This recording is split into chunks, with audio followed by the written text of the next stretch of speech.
The church doors had barely closed when the Duke realized he had made the worst bargain of his life. He had not chosen her.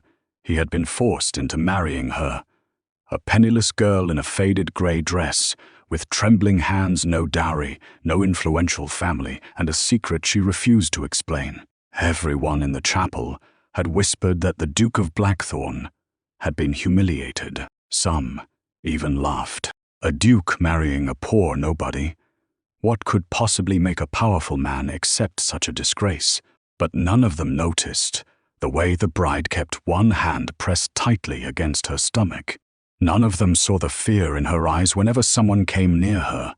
And most importantly, none of them knew what she had been hiding beneath that plain wedding dress. The Duke noticed only one thing. She was terrified of going home, not of him. Home. So when he leaned toward his new wife inside the waiting carriage and asked quietly, "What are you hiding from me?" the girl went completely still. She looked at him for several seconds before whispering the words that would change everything. "If I tell you, Your Grace, you will wish you had never married me. Would you have told the truth in her place, or would you have kept the secret buried, even if it meant losing the only person who might save you?" The Duke watched her pale face in silence. He had entered the marriage expecting an obedient wife he could tolerate. He had no idea he was bringing home a woman who had been running from a secret powerful enough to destroy both their lives. The humiliation began before the wedding feast had even ended. Lady Margaret Vale had been standing beside the Duke for less than an hour when one of the older noblewomen looked her up and down and laughed. "So this is the woman His Grace was forced to marry." The room went silent. Margaret lowered her eyes. Her dress was plain wool, carefully mended at the sleeve. There were no diamonds around her throat, no pearls in her hair, and no family crest embroidered into her clothes. She looked nothing like a duchess. She looked like a servant who had wandered into the wrong ballroom. A young lord near the fireplace snickered. "I heard her father died owing more than he owned." Then she brought the Duke nothing, not even beauty. A few people laughed. Margaret heard every word. She simply tightened her fingers around the edge of her sleeve and said nothing. Across the room, the Duke of Blackthorn watched her. His expression remained cold. He had been forced into this marriage to settle an old family obligation, and he had no intention of pretending otherwise. But something about the girl bothered him. She wasn't crying. She wasn't defending herself. She wasn't even angry. She looked frightened. Not embarrassed, frightened. Then an elderly countess stepped closer and deliberately lifted the edge of Margaret's sleeve. "What is this?" A strange mark had been stitched into the inside of the fabric. Margaret immediately pulled her arm away. "Nothing, my lady." The countess frowned. The Duke's eyes narrowed. He had seen that symbol before, years ago, on a sealed letter connected to the one scandal his family had spent a fortune burying. Margaret noticed his expression change. For the first time that evening, genuine fear crossed her face. The Duke stepped toward her. "Where did you get that mark?" She said nothing. Margaret, her lips parted, but no answer came. Then someone whispered from behind them, "That symbol belonged to the Duke's dead brother."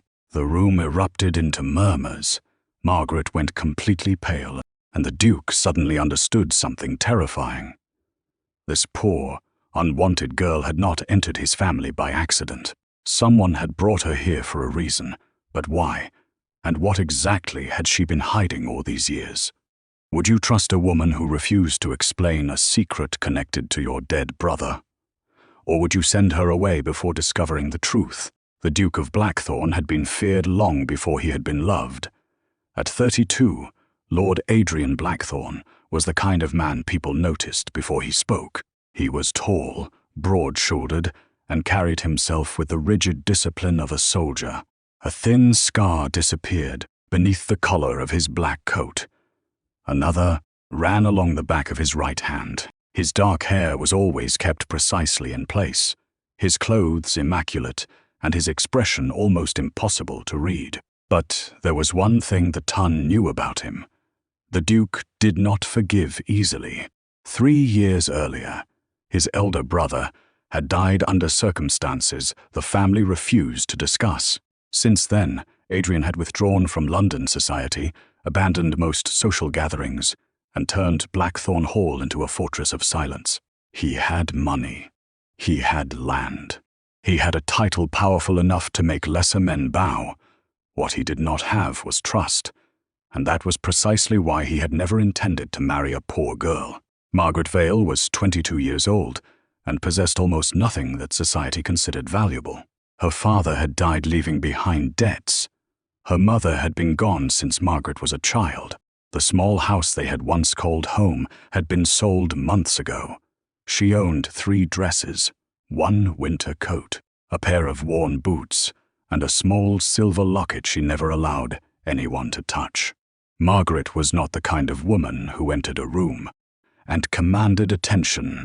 She had soft brown hair, usually pinned too simply, pale skin that betrayed every emotion she tried to hide, and gray-green eyes that seemed strangely watchful for someone so young. But there was something unusual about her. She listened, she remembered, and she noticed things other people ignored. She noticed when a servant was limping. She noticed when a horse was frightened. She noticed when a man's smile did not reach his eyes. Perhaps that was why she had survived as long as she had, because Margaret had learned very young that people revealed their true nature when they believed no one was watching, and she had become very good at watching. Yet there was one thing even she could not hide: fear. Whenever someone mentioned the village where she had grown up, her fingers tightened around the silver locket beneath her dress. Whenever an unfamiliar carriage stopped outside her home, she stopped breathing. And whenever anyone asked what had happened to her family 5 years earlier, she gave the same answer: "I don't remember." It was a lie. She remembered everything. She remembered the night her father had ordered her to run. She remembered the sound of horses outside their house. She remembered a man's voice shouting her name. And she remembered the final words her father had spoken before pushing her through the back door: "Whatever happens, Margaret, never let the Blackthorns find out who you are." For 5 years, she had obeyed him, until the Duke himself came looking for a wife. Margaret had never imagined that the man she had spent years avoiding would become her husband, and Adrian Blackthorn had never imagined that the quiet, penniless woman standing beside him at the altar was carrying a secret connected to the darkest night of his life. Neither of them knew the truth yet, but the moment Adrian finally looked into Margaret's frightened eyes, something inside him stirred. Not tenderness, not love, suspicion. Why was a poor girl so terrified of a family she claimed not to know? And why did she wear a silver locket bearing the same crest that had disappeared from Blackthorn Hall? The night his brother died, the Duke did not answer immediately. Every person in the ballroom was watching him. 3 young ladies had been presented to him that evening. Lady Eleanor had beauty, wealth, and one of the oldest family names in England. Lady Beatrice possessed an impressive dowry and enough social connections to make any duke's life considerably easier. And Margaret Vale had none of it. She stood at the far end of the room in a simple grey dress, trying desperately not to be noticed. Adrian had been expected to choose Lady Eleanor. Everyone knew it. Even Lady Eleanor knew it. She was already wearing the faint, confident smile of a woman who believed the decision had been made before the evening began. Lord Harcourt leaned toward the Duke. "My lord, Lady Eleanor's family would be an excellent alliance." Adrian said nothing. His eyes moved across the room, past the diamonds, past the silk, past the eager smiles, until they stopped on Margaret. She immediately looked away. That was the first thing that caught his attention. Every other woman in the room had spent the evening trying to make him look at her. Margaret was doing everything she could to make him stop. "Miss Vale," Adrian said. The room went silent. Margaret's head lifted. "Your Grace?" Come here." A ripple of shock passed through the ballroom. Margaret hesitated. She looked toward the older women, then toward the door. For one brief second, Adrian saw something in her eyes that no one else seemed to notice. She was calculating whether she could escape. He frowned. "Must I ask twice?" Margaret slowly walked toward him. The whispers followed her. "She has no dowry.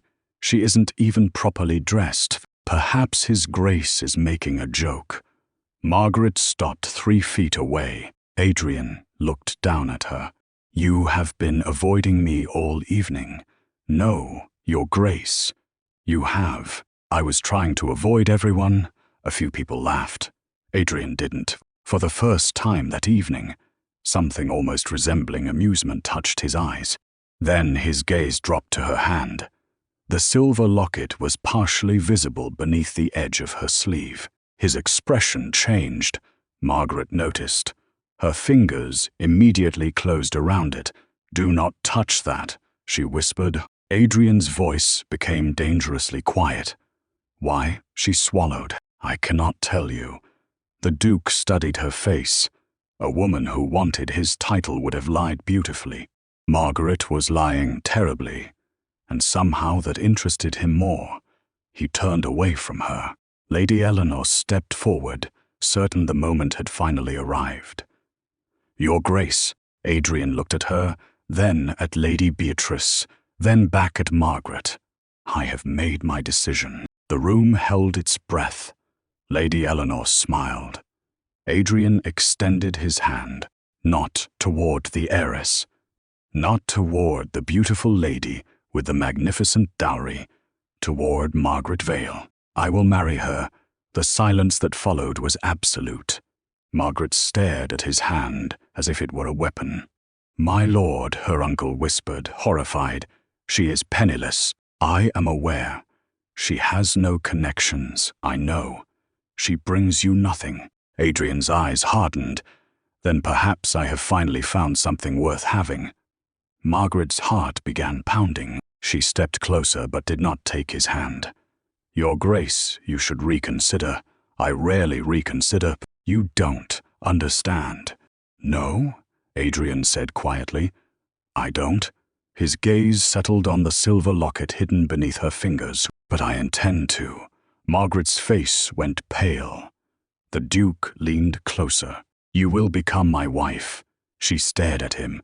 "And if you refuse," Adrian's expression remained unreadable. "Then I will have to discover what you are so desperate to hide before someone else does." Margaret finally placed her trembling hand in his. The ballroom erupted into whispers, but Adrian heard only one thing. Her heartbeat. It was racing beneath his fingers. And for the first time in years, the Duke of Blackthorn felt something far more dangerous than suspicion. Curiosity. The wedding took place 3 days later. There were no flowers, no musicians, no grand breakfast, no celebration. Adrian Blackthorn had arranged the ceremony exactly as he had arranged most things in his life. Quickly, quietly, and without unnecessary emotion. Margaret wore the same grey dress she had worn when he first noticed her. It was the only respectable dress she owned. When the priest asked if she accepted the Duke as her husband, Margaret's fingers tightened around the silver locket beneath her collar. She looked at Adrian. His face was unreadable. "Yes," she whispered. The Duke's answer came immediately. "Yes." And that was how Margaret Vale became the Duchess of Blackthorn. Not with love, not with excitement, but with a secret between them that neither was willing to name. The carriage ride to Blackthorn Hall was almost completely silent. Margaret sat beside the window, watching the countryside disappear behind them. Adrian sat opposite her, one hand resting against the polished armrest. He studied her occasionally. She pretended not to notice. After nearly an hour, he finally spoke. "You have been very quiet." "I thought you preferred quiet, Your Grace." His eyes narrowed slightly. "You remember everything I say. When people speak carefully, I listen. And when people lie," Margaret's gaze remained on the window, "I listen more carefully." Adrian leaned back. There it was again, that strange answer, that guarded way she spoke. He had married a woman he barely knew, and every hour since the wedding had given him another reason to believe she was hiding something. Yet Margaret was equally confused by him. She had expected cruelty. Instead, Adrian had given her distance. She had expected anger. Instead, he gave her silence, and somehow that frightened her more. When Blackthorn Hall finally appeared beyond the trees, Margaret's breath caught. The estate was enormous. Dark stone walls rose above the surrounding forest, crowned with narrow towers and covered in years of weather. It looked less like a home than a fortress. Adrian watched her expression. "Do you dislike it?" "No. You look frightened." Margaret looked at the towering windows. "I have been frightened of many things, Your Grace." He wanted to ask what. He didn't. The carriage stopped. A line of servants waited at the entrance. The housekeeper, Mrs. Whitmore, stepped forward and performed a precise curtsy. "Your Grace." Her eyes moved toward Margaret. For barely a second, the woman's expression changed. Disappointment. Margaret noticed. So did Adrian. "This is my wife," Adrian said coldly. Mrs. Whitmore lowered her eyes. "Of course, Your Grace." Adrian turned to Margaret. "Your rooms are in the East Wing." Margaret blinked. "My rooms? Yes, you will not be staying there. I have my own quarters." Something inside Margaret tightened. She had known this was a marriage of convenience. Still, hearing it stated so plainly hurt. Adrian seemed to notice the brief change in her face, but Margaret quickly lowered her eyes. "Of course," he nodded. "I have no expectations of you, Duchess." The words were meant to reassure her. They did the opposite. No expectations. You will have everything required to live comfortably. Clothes will be ordered. A carriage will be available. You may use the library, gardens, and any rooms that are not occupied. And what do you expect from me as your wife?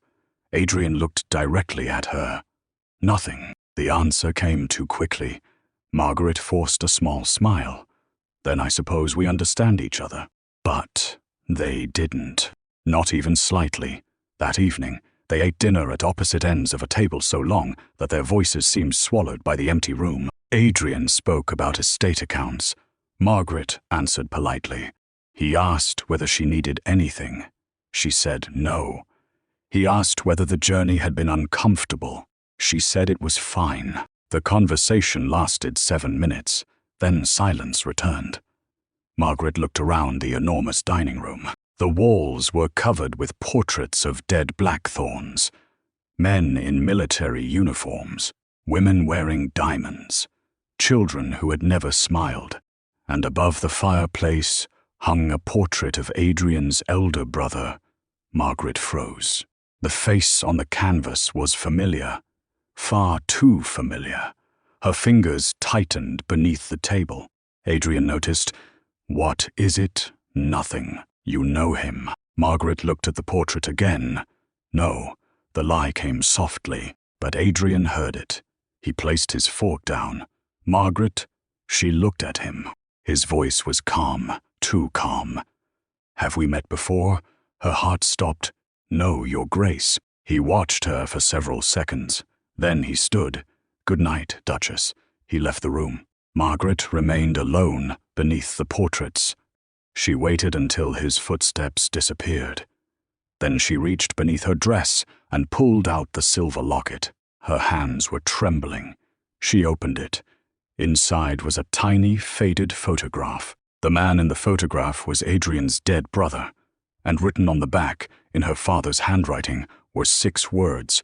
He did not die the way they said. Margaret closed the locket quickly. She had spent 5 years hiding the truth. Now she had married the one man who might destroy her if he ever discovered it. The first week of their marriage passed without anything resembling a marriage. Adrian left Blackthorn Hall before breakfast. Margaret rarely saw him before noon. When he returned, he went directly to his study. They ate dinner together only because tradition demanded it. Yet, despite the distance between them, Margaret began noticing things about her husband. He hated overly sweet tea. He never complained about the cold, even when the fire in the dining room burned low. He read every letter twice before answering it, and whenever he was troubled, he rubbed the scar across his right hand with his thumb. Adrian, in turn, began noticing things about Margaret. She never wasted food. She always thanked servants by name. She preferred sitting near windows, and she had a habit of quietly fixing things no one else bothered to notice. A loose curtain, a broken chair leg, a dying plant. Nothing escaped her attention. One rainy afternoon, Adrian returned from the estate soaked to the shoulders. He stepped into the library expecting to find it empty. Margaret was sitting beside the fireplace. She looked up from her book. "You're bleeding." Adrian glanced at his hand. "It is nothing. You are leaving blood on the carpet." He looked down. A thin cut crossed his palm. "I've had worse." Margaret closed her book. "Sit." The Duke raised an eyebrow. "Excuse me, you heard me." For some reason, he obeyed. Margaret disappeared into a small cabinet and returned with a clean cloth and a bowl of warm water. She knelt beside his chair. Adrian stiffened. "You don't need to do that." "I know." "Then why are you?" "Because you're bleeding." She gently cleaned the cut. Her fingers were careful. Adrian watched her in silence. Most women who touched him did so because they wanted something. Margaret didn't even look at his face. She was concentrating entirely on the wound. "You should be more careful," she murmured. "I thought you said you wanted nothing from me." "I don't." "Then why do you care?" Margaret paused. She looked up. For a second, Adrian saw something unguarded in her eyes. "Because you're my husband." The words were simple, but they unsettled him more than they should have. She wrapped the cloth around his palm and tied it securely. "There." Adrian looked at the bandage, then at her. "Thank you." Margaret gave a small nod and returned to her chair. Neither of them mentioned the moment again, but the next morning, when Margaret entered the breakfast room, she found something waiting beside her plate. A small box. Inside was a new pair of gloves, warm leather, exactly her size. She looked toward Adrian. He was reading the newspaper. "You needn't thank me," he said without looking up. Margaret touched the gloves. "How did you know my size?" "I notice things." She smiled faintly. "So do I." Adrian lowered the newspaper. Their eyes met. For the first time since their wedding, neither looked away immediately. The moment lasted only a few seconds, but something had changed. Later that afternoon, Margaret discovered that the west corridor was freezing. She mentioned it to Mrs. Whitmore. By evening, 2 additional fires had been lit. She didn't ask Adrian to do it, but she knew exactly who had ordered it. That night, they met in the corridor. "You arranged the fires," Margaret said. Adrian stopped. "You complained about the cold." "I mentioned it. I heard you." Margaret smiled. "You listen more than people think, and you notice more than people should." Her smile disappeared. For one dangerous second, she wondered if he was talking about the secret. Then, Adrian's expression softened. "Good night, Margaret." It was the first time he had used her name without anger or suspicion. "Good night, Adrian." He walked away. Margaret remained in the corridor. Her heart was beating strangely fast. She pressed her fingers against the silver locket beneath her dress. She had spent years teaching herself not to trust anyone, but somehow, without asking permission, the Duke of Blackthorn was becoming difficult to fear, and Adrian had begun to discover something equally dangerous. He was no longer simply protecting his wife because she carried his name. He was beginning to protect her because the thought of anything hurting her disturbed him more than it should. The first real change came with the estate accounts. Adrian had always considered Blackthorn's finances a matter no one else needed to understand. For years, his steward had managed everything, or so he had believed. One morning, Adrian entered his study to find 3 ledgers open across his desk. Margaret was standing beside them. He stopped. "What are you doing?" she turned. "I was looking for the bookkeeper's report. You had no reason to enter my study." "I know." Adrian's eyes moved to the ledgers. "Then why are those open?" Margaret hesitated. "Because the numbers are wrong." Silence. Adrian slowly closed the door behind him. "What did you say?" "The estate accounts." She pointed toward one of the pages. "The grain expenses." Adrian walked toward the desk. "That is Mr. Hargreaves's responsibility." "I know. And you believe he has made a mistake?" Margaret shook her head. "No." Her voice was quiet. "I believe he has been stealing from you." Adrian stared at her. For several seconds, neither spoke. Then he picked up the ledger. "You're accusing my steward of theft. I am showing you." She turned the book toward him. "Look at the grain purchases from the last 2 winters." Adrian studied the figures. They increased. Yes, the harvest was poor. Not that poor. She opened another ledger. The village records show that the mill produced nearly the same amount of flour as the previous year. Adrian's expression hardened. Margaret continued.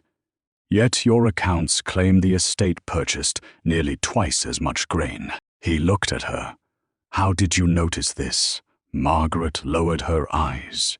"My father taught me accounts." "Your father was a farmer.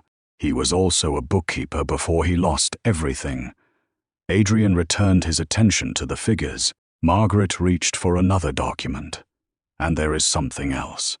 She placed it beside the ledger. "These payments are being made to the same merchant every month." Adrian frowned. "The merchant doesn't exist." "What?" "I checked the address." Margaret pointed to the signature. "This is not a merchant's signature." "How do you know?" She looked at him. "Because I recognize the handwriting." Adrian's gaze sharpened. "Whose?" Margaret froze. For the first time, the confidence disappeared from her face. She looked down at the page. "I don't know." It was another lie. Adrian knew it. But before he could question her, she added quietly, "You should dismiss no one yet." "Why?" "Because if someone has been stealing from you for years, they would not leave evidence this obvious unless they wanted you to find it." Adrian stared at her. The poor girl he had married because circumstances had forced his hand was standing in his study, calmly explaining how someone might be manipulating his entire estate. "You've done this before." Margaret's eyes flickered. "Perhaps." "Where?" She hesitated. "In places where people needed help." That answer only created more questions. Adrian walked closer. "You're not what you pretend to be." Margaret's breathing changed. Neither spoke. Then Adrian picked up the ledger again. "How much?" She glanced at the figures. "Nearly £12,000. His expression became cold. He had spent years believing the greatest threat to Blackthorn came from outside his walls. Perhaps it had been inside all along. He looked at his wife. "You saved me a fortune." Margaret shook her head. "I only read the numbers." "No." Adrian's voice softened. "You saw what everyone else missed." Margaret looked away. "You would have noticed eventually." "I might have." He stepped closer, but I didn't. Her eyes met his. For the first time, there was no suspicion between them. Only respect. Only respect. And something warmer that neither of them was ready to name. Adrian reached for the ledger. Their fingers touched. Margaret immediately pulled her hand away. Adrian noticed. He also noticed the way she had instinctively reached for the silver locket beneath her dress. The moment passed. But the questions remained. Who had taught Margaret to read accounts so precisely? Why had she spent years hiding her abilities? And why did every new thing he discovered about his wife make him more certain that the poor girl he had married was nothing like the woman she claimed to be? Adrian looked at the locked drawer in his desk. Inside were the old papers concerning his brother's death. For the first time, he wondered whether Margaret might know something about those papers too. And suddenly, his curiosity about his wife became impossible to ignore. After the discovery in the ledgers, something between them changed. It was not love. Not yet. But Adrian no longer looked at Margaret as the poor girl he had been forced to marry. He began looking at her as an equal, and Margaret noticed. The next morning she entered the breakfast room, expecting the usual silence. Instead, Adrian was already there. 2 cups of tea sat on the table. One was black. The other had a little honey. Margaret stopped. "You remembered?" Adrian folded the newspaper. "You dislike sugar. I never told you that." "No." His eyes remained on her. "You never needed to." Something about the answer made her heart skip. She sat opposite him. For several minutes, they ate in silence. But it was no longer an uncomfortable silence. It had become familiar, almost peaceful. Then Adrian noticed Margaret rubbing her fingers together. "You're cold." "I am fine." He stood. Before she could ask where he was going, he removed his coat and placed it over the back of her chair. "You'll need this." Margaret looked at the coat, then at him. "You'll be cold. I'll survive." A small smile touched her lips. "You say that as though being uncomfortable is a talent." "It is." She laughed. It was quiet, almost accidental, but Adrian froze. He had heard Margaret speak countless times. He had seen her smile. But he had never heard her laugh. For a moment, he simply watched her. The softness in her expression, the way a strand of brown hair had escaped near her cheek, the warmth that suddenly made her look nothing like the frightened woman he had met in the ballroom. Margaret noticed his stare. Her smile faded. "What?" Adrian looked away. "Nothing." But it wasn't nothing. Later that afternoon, Adrian found her in the gardens. She was standing beside an old rose bush, examining its damaged branches. "You're going to kill it." Margaret looked over her shoulder. "I am trying to save it. It hasn't flowered in 3 years. That doesn't mean it is dead." Adrian walked closer. "You sound very certain." Margaret carefully cut away a broken branch. "Some things look dead because no one has given them what they need." Adrian stared at her. The words seemed to mean more than the rose. "Is that what you believe?" Margaret looked at him. "Sometimes." Their eyes met. Neither spoke. A breeze moved through the garden. Margaret's hair lifted across her face. Adrian reached out before thinking. He gently moved the strand away from her cheek. The instant his fingers touched her skin, both of them went still. Margaret's breath caught. Adrian slowly lowered his hand. "I apologize. You don't have to." Her voice was barely a whisper. He looked at her again. For the first time, the distance between them felt dangerously small. "You're different here," he said. "Where?" "Here." He glanced toward the garden. "Outside the house." Margaret smiled faintly. "Perhaps the house frightens me." "Does it?" "No." She looked directly at him. "Only the man who owns it." Adrian's mouth curved slightly. "Should I be offended?" "I haven't decided yet." For once, the Duke laughed. It was a quiet sound. Margaret stared at him. "You can laugh, apparently. I had begun to think you had forgotten how." He stepped closer. "Perhaps I had." The words hung between them. Something had changed. Adrian no longer wanted merely to understand Margaret. He wanted to know her, what made her smile, what frightened her, what she dreamed about, and most dangerously of all, what she was hiding.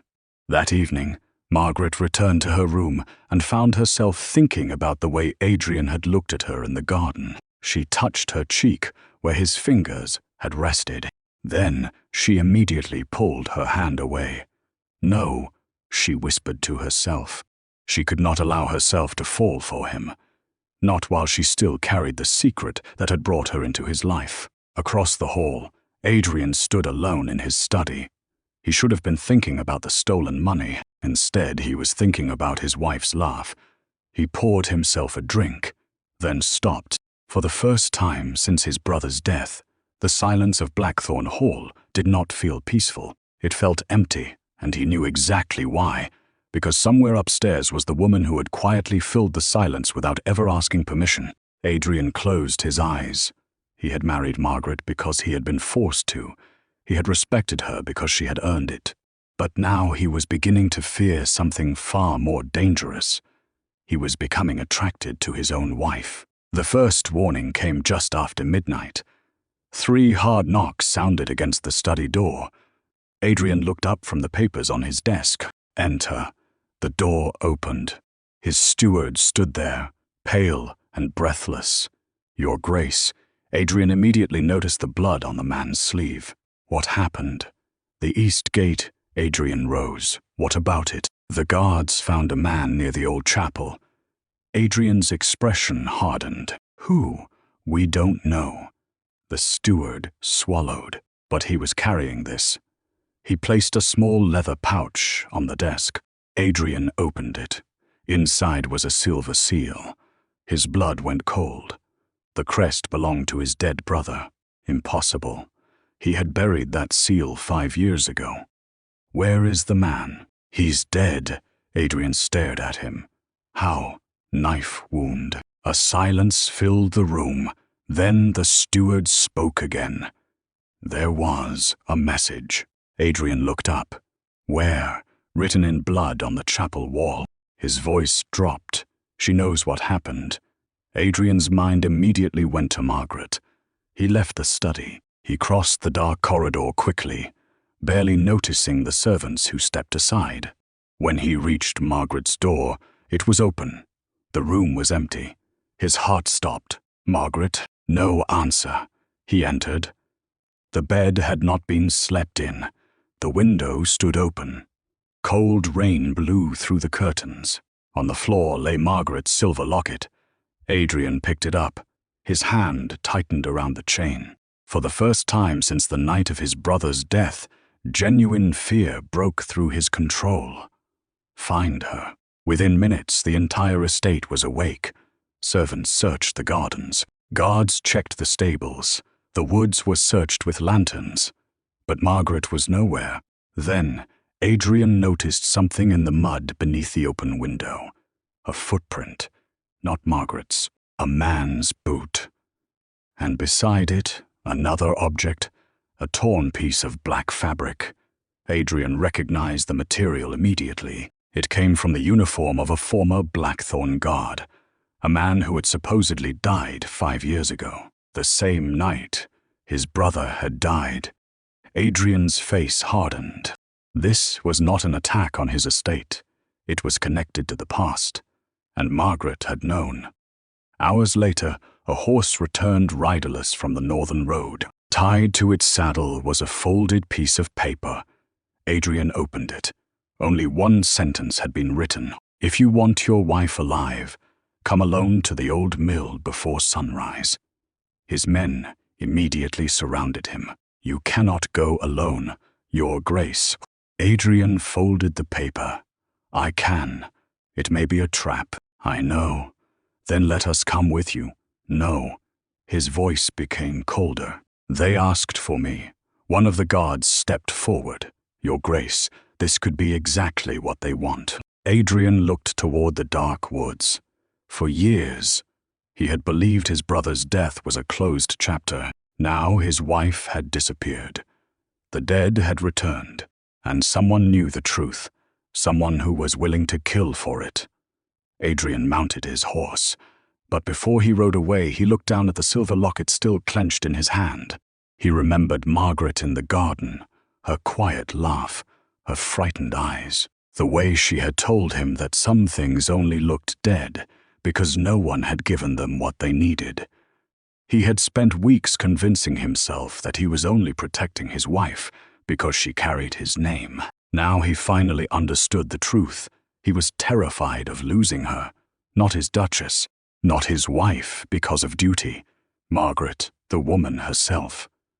Adrian turned his horse toward the northern road, and somewhere beyond the trees, Margaret was waking inside an abandoned mill with her hands tied behind her back. A man stepped out of the darkness. She recognized him immediately. Her face went white. "You—" The man smiled. "You thought you could hide forever." Margaret's voice trembled. "How are you alive?" He stepped closer. "Your father asked the same question." Margaret's blood ran cold. Then the man whispered the words she had feared for 5 years. "Your father didn't die protecting you." He leaned closer. "He died because he knew what the Duke's brother had discovered." Margaret closed her eyes. She had spent 5 years running from the truth. Now the truth had come for her, and this time she knew exactly who would be caught in the middle: Adrian Blackthorn. The old mill stood beyond the northern woods, abandoned for nearly a decade. Rain hammered against its broken roof. Margaret sat on the cold wooden floor, with her wrists bound behind her. The man standing before her had once served the Blackthorn family. 5 years ago, she had watched him ride away from her father's house. She had believed he was dead. She had been wrong. "You know why you're here," he said. Margaret shook her head. "No," the man smiled. "You've been carrying the truth for 5 years. I don't know what you mean. You know exactly what I mean." He reached for the silver chain around her neck. Margaret pulled away. "Don't touch it." His expression darkened. "That locket belongs to the Blackthorns."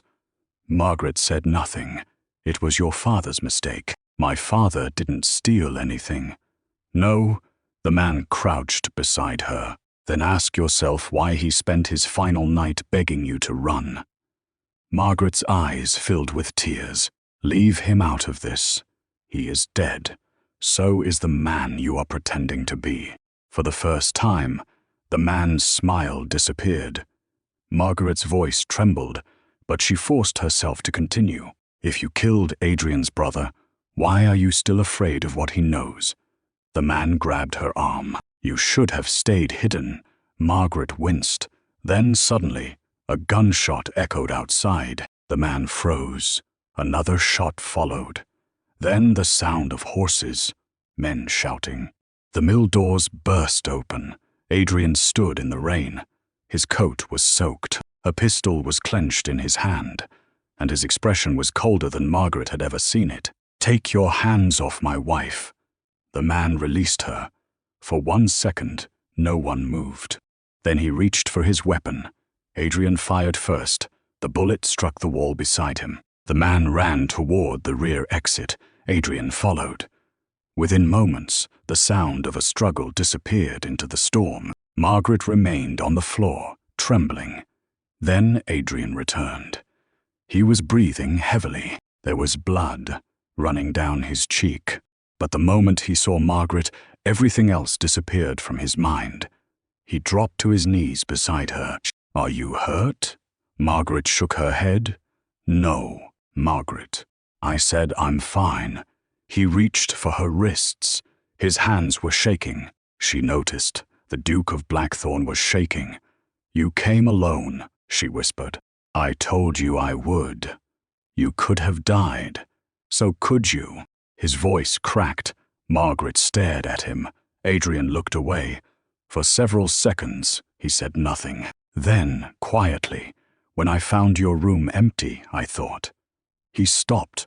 Margaret waited. He swallowed. "I thought I was too late." His fingers tightened around the rope. "I have spent years believing there was nothing left in this world that could frighten me." He looked into her eyes. "I was wrong." Margaret's breath caught. "You were afraid for me." Adrian gave a bitter smile. "I was terrified." The words seemed to cost him more than any confession she had ever heard. Margaret slowly lifted her hand. Her fingers touched the blood on his cheek. "You're hurt." "I don't care." "I do." Adrian closed his eyes. For one brief moment, the powerful Duke disappeared. There was no title, no pride, no cold control. Only a man who had nearly lost the woman he had never meant to love. Margaret gently wiped the blood away. "I am sorry." His eyes opened. "For what?" "For bringing this into your life. You didn't." "I did." "You think I don't know you were hiding something?" Margaret went still. Adrian's voice softened. I know, she looked down. Then you should hate me. I should. He reached up and gently touched her face. But I don't. Margaret's eyes filled with tears. Why? Adrian stared at her as if the answer frightened him. Because somewhere between the first cup of tea you left on my desk and the moment I thought you were dead, his voice became barely a whisper. You became the person I cannot bear to lose. Margaret stopped breathing. The storm raged outside, but inside the ruined mill, there was only silence. Adrian carefully untied her wrists. When the rope fell away, Margaret didn't move. Neither did he. Then she leaned forward and rested her forehead against his. Adrian closed his eyes. For the first time, he allowed himself to be vulnerable. And for the first time, Margaret understood something terrifying. The Duke had not simply come to rescue his wife. He had come because he loved her. The rain had begun to soften by the time they left the old mill. Adrian helped Margaret onto his horse, then mounted behind her. Neither spoke during the ride back, but this silence was different. Margaret could feel his arms around her waist. She could feel the steady warmth of his chest behind her, and every few moments his hand tightened slightly, as if he needed to reassure himself that she was still there. When Blackthorn Hall finally appeared through the trees, the servants rushed toward them. Adrian barely noticed. He helped Margaret down from the horse. Then he stopped. "Come with me." She followed him into the library. The fire was still burning. Adrian closed the doors. For several seconds he simply stood there. Margaret waited. "You told me your secret once," he said. She lowered her eyes. "No, I lied. I know." He walked toward her. "I know you knew my brother." Margaret's breath caught. Adrian stopped only a few feet away. "I know your father was involved somehow." She said nothing. "And I know you have spent 5 years believing that telling me the truth would put your life in danger." Margaret's eyes filled with tears. "It wasn't only my life." Adrian waited. "My father discovered that your brother was investigating the men who were stealing from the estate." Her voice trembled. "He found proof that someone inside your family had betrayed him." Adrian's jaw tightened. "Who? I don't know." "Margaret, I swear." She reached beneath her dress and pulled out the silver locket. "I was given this the night my father died." She opened it. Adrian stared at the tiny photograph. His brother. Then he turned the locket over. The handwriting on the back made his face change. It was his brother's handwriting. "Trust no one except the girl." Adrian looked at Margaret. "You." She nodded through her tears. "He knew they were coming for me. He told my father to get me away. Why didn't you tell me?" "Because I was afraid." "Of me?" She shook her head. "Of what would happen if you believed me." Adrian stepped closer. "You should have trusted me." "I wanted to." Her voice broke. "Every day I wanted to." She looked up at him. "But you were the Duke of Blackthorn, and I was a poor girl carrying a secret that could destroy your family." Adrian reached for her hand. "You were never just a poor girl." Margaret stared at him. "You were the first person who looked at me and saw something other than a duke." His thumb moved gently across her fingers. "You noticed when I was hurting. You noticed when I was lonely. You made this house feel like a home." Margaret's tears slipped down her cheeks. "Adrian?" He stepped closer. "I tried to convince myself this marriage was duty." He gave a faint, helpless smile. "Then I told myself it was respect." His voice dropped. "Then attraction." Margaret's heart raced. And now Adrian looked directly into her eyes. "Now, I know I love you." The words hung between them. Simple, certain, terrifying. Margaret closed her eyes. "I love you too." Adrian went completely still. "You do." She smiled through her tears. "I think I began loving you the day you gave me a pair of gloves, because you noticed my hands were cold." He let out a quiet laugh. That was when you fell in love with me? No. She stepped closer. That was when I began to hope. Adrian lifted his hand and gently wiped away a tear from her cheek. And now, Margaret looked into his eyes. Now I know. He leaned closer, slowly, giving her every opportunity to pull away. She didn't. Their foreheads touched. Margaret whispered. Adrian smiled softly. For the first time in my life. Then he kissed her. It was not hurried. It was not possessive. It was gentle, almost hesitant, as though both of them were afraid the moment would disappear if they moved too quickly. Margaret's fingers curled into the front of his coat. Adrian's hand settled against her cheek. When they finally pulled apart, they remained close. Margaret smiled. So this is what happens when a duke marries a poor girl. Adrian smiled back. No. He brushed his thumb across her cheek. This is what happens when a fool finally realizes what he already had. Margaret laughed softly, and for the first time, neither of them feared the future, because the secret that had brought them together no longer stood between them. It had become the very truth that had taught them how to trust one another, and the Duke, who had once believed his heart, was buried with his brother finally understood something he had never expected to learn. Sometimes love does not arrive like a grand declaration. Sometimes it arrives quietly, in a cup of tea, in a pair of gloves, in a frightened girl who refuses to give up. And in the moment, a lonely man finally realizes that the woman he was forced to marry has become the woman he would choose again. The following spring, Blackthorn Hall no longer felt like a fortress. The windows were open. Flowers filled the gardens. The servants laughed more often. And for the first time in years, music could be heard drifting through the corridors. Margaret had changed the house without ever trying to. Or perhaps she had simply reminded everyone inside it how to live again. Adrian had changed too. The Duke, who once avoided every social gathering, now endured them without complaint. The man who had once eaten alone in his study now insisted that dinner be served in the smaller family room. And every morning, without fail, 2 cups of tea appeared beside the library fireplace. One black, one with honey. Margaret would sometimes smile when she saw them. You remembered. Adrian would look over his newspaper. I always remember. Their marriage was no longer something either of them had been forced to endure. It had become a choice they made every day. The truth about Adrian's brother was eventually brought into the light. The men responsible for his death were exposed. The stolen estate funds were recovered, and Margaret's father's name was finally cleared. For the first time in 5 years, Margaret could walk through her village without looking over her shoulder.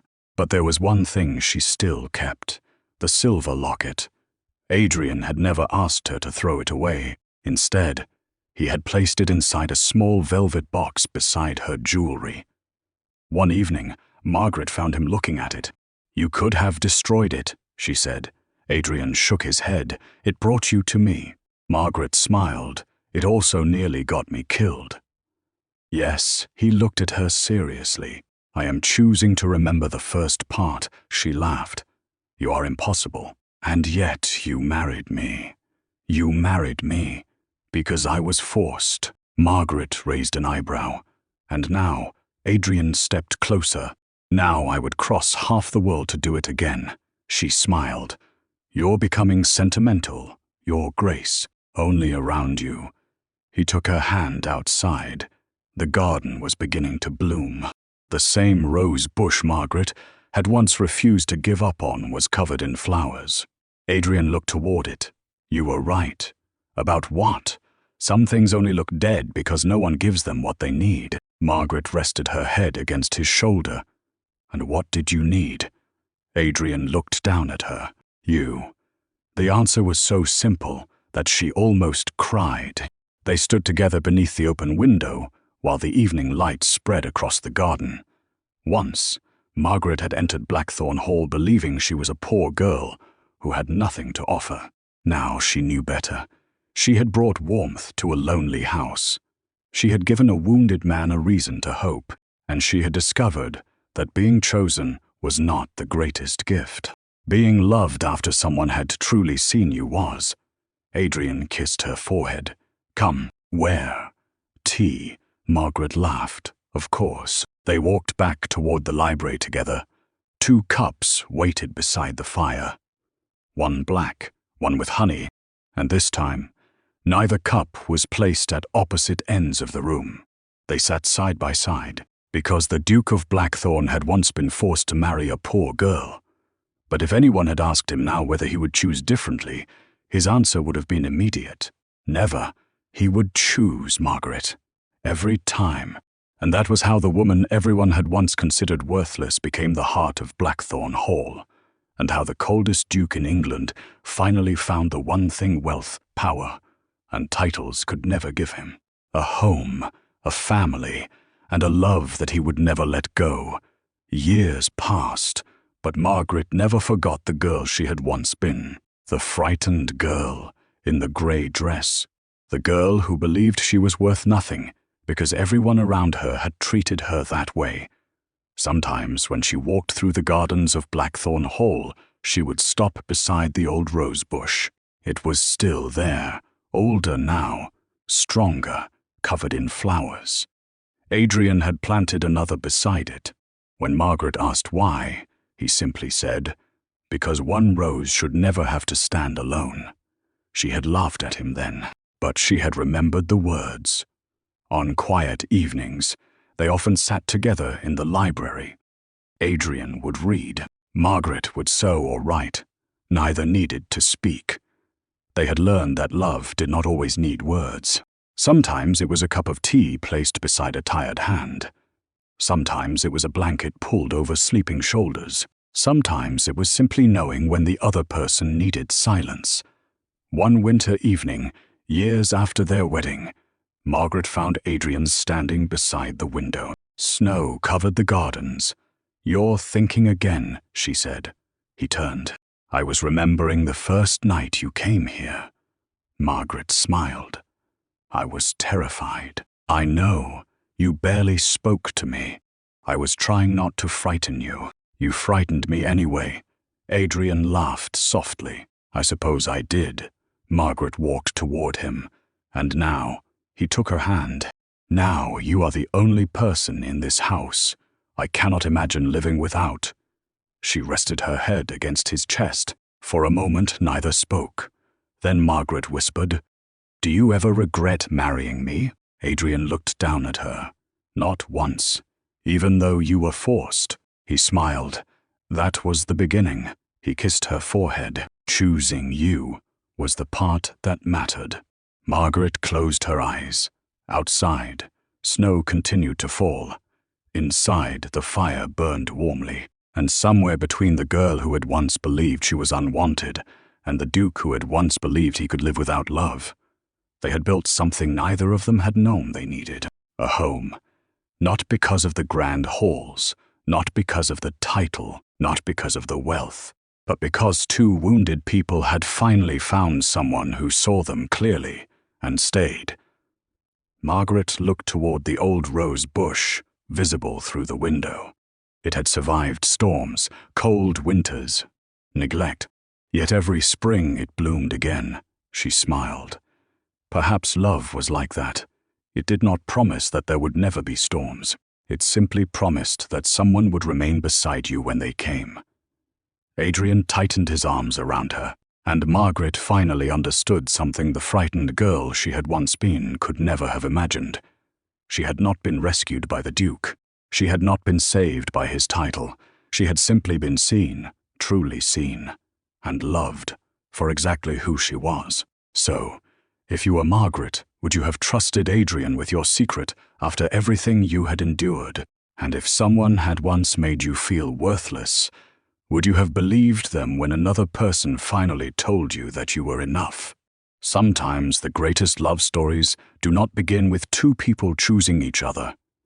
Sometimes they begin with two people who believe they have nothing left to give until they discover that, together, they have everything.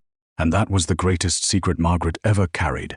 She had spent 5 years hiding from love, only to discover that love had been waiting for her all along. If you enjoyed Margaret and Adrian's journey from a forced marriage to a love neither of them expected, let us know what you thought of their story. Would you have trusted Adrian with your secret if you were in Margaret's place? Share your answer in the comments. We'd love to hear your thoughts. And if you enjoyed this story, don't forget to like the video, subscribe to Whispers Hearts, and turn on notifications so you never miss another emotional historical romance. Thank you for listening, and we'll see you in the next story.